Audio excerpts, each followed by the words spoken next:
Okay? Rotate and stop by feel. And then get them to close their eyes, or you close your eyes and see if you can do it. Now if you stare in a mirror, you'll turn this until it's as thin as it can be, and you can see if you're parallel. Some teachers will have students do bow hops, keeping it parallel in the mirror. That's a good idea. Another thing that really helped me tremendously was to stare at my contact point, where the bow hairs touch the string. If you watch that point, you can be parallel to the bridge and still slip in and out or away from the fingerboard or away from the bridge. Okay? That is some teachers call that slip tone, that sound, that fuzziness. You would do it on purpose to diminuendo and fade to nothing. But just because you are bowing down bow does not mean your bow should drift away. It's like driving on a highway. You don't want to drift from one lane to another.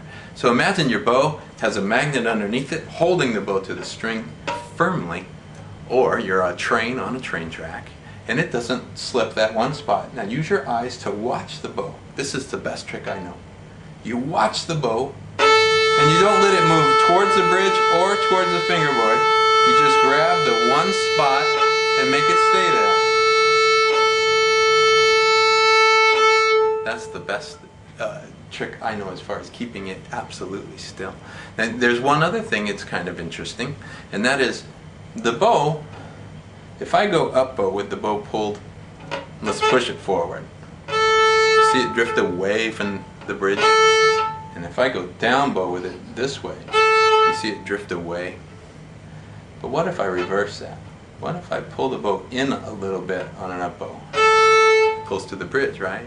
Now with the firmness of my bow hand, not squeezing, but it's like you're holding a large glass of water. You don't have to squeeze it really hard, but it's firm, so it doesn't slip. Now you pull in just a tiny bit, so it's no longer parallel exactly. And that firmness in the hand and that angle that you created will hold the bow in one place. Then on a down bow, you'd have to go the other way. Same idea. So it would be this. A different teacher called that figure 8 bowing. It's a neat idea. It helps you feel the bow grabbing the string and staying in one place. I don't do it all the time, but sometimes if I have a really long note, especially an up bow, I'll pull in. So I'm not parallel to the bridge, but it doesn't slip. Now, if you do too much, you'll jump the bridge with the bow, so you must be careful. But the first thing to do is rock and find it parallel to the bridge. Then see if you can't stare at the bridge and keep it in that one spot. Okay? So it doesn't slide around. One other part of this is, it's more controversial, is whether or not your bow hair should remain flat at the tip and the frog. Okay? The old school, the way I was taught as a boy, was you're flat at the tip because the tip is lightest and it's weakest, so you want full contact of the hair. Then you go up bow, and when you get to the very frog, you'll roll to the side of the hair. Okay. It works great on the E string, so you don't run into the corners. You roll your hand away, that way, if I can get up here, roll away, I won't run into that bout right there. I have found though that when I do that, I have a little more difficulty keeping it in one place. So what I do is just raise my hand a little higher. So instead of being down here, I'll be here. And then I keep full contact with the hair, all the way here to here. And if I ask a student to play to the frog, I mean between the first and second fingers.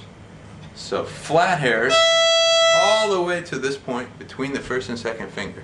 So when you're practicing straight bows, try keeping the hair absolutely in full contact.